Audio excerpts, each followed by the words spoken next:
And there bees like this, you should always really wear a veil. But because I wear hearing aids, I can't hear anybody, so it's much easier for me to do it without the veil on. So, unless the bees are feeling really mean. Tending to the bees is a physical job, but Paul's determination helped him push through. When somebody tells me I can't do something, I really am the wrong person to tell that, you know, even if it's something stupid, I'm probably going to do it anyway. But to tell me that I can't do something that I really, you know, want to learn because of my disabilities, it didn't really work for me, so I found somewhere that I could learn. After years of harbouring a dream, in 2013, Paul found someone to teach him. The London Beekeeping Association afforded me the opportunity to become a beekeeper, and their course was excellent. This hive came from a swarm, which we collected on the middle of our roundabout. The thing about beekeeping is there's so much to learn.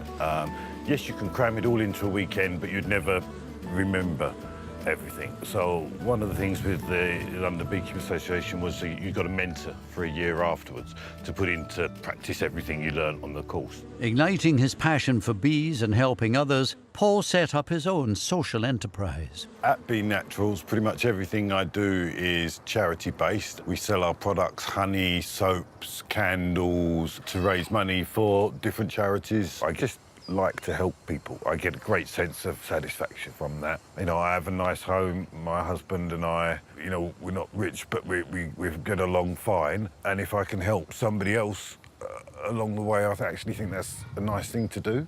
And it makes me feel better. But to make honey, you need space. And in London, that means being resourceful. The thing about urban beekeeping is there are so many things to be considered. The site where you keep your bees. You have to do a full risk assessment, obviously, wherever your bees are. You don't want people getting stung, you don't want your neighbours getting stung, and good community relations is always important when you're a beekeeper. But, you know, around London you'll find hives almost everywhere, from rooftops to parks to private gardens. Lots and lots of hives. It's more often that you'll walk past one and not even know it's there. Sometimes in the city, the least likely places provide the best opportunities. Here we are, we're just off the Old Kent Road at a waste management plant in southeast London. It's a very, very urban, built-up area, but this particular site here is almost like a secret haven now we've managed to get it clear. It's here that Paul has found 3/4 of an acre for 9 hives, creating a biodiverse sanctuary for his bees. We've planted cherry, lavender, blackberry, lots of wildflowers. Anything we can, we'll plant it, as long as it's good for the bees. We've got buddleia coming out of our ears, about 50 metres of it running along the back wall. The site has also become Paul's training ground. He teaches beekeeping, and in return, his students help him keep the bees. I struggle with the beekeeping myself, so they help me by doing this bit.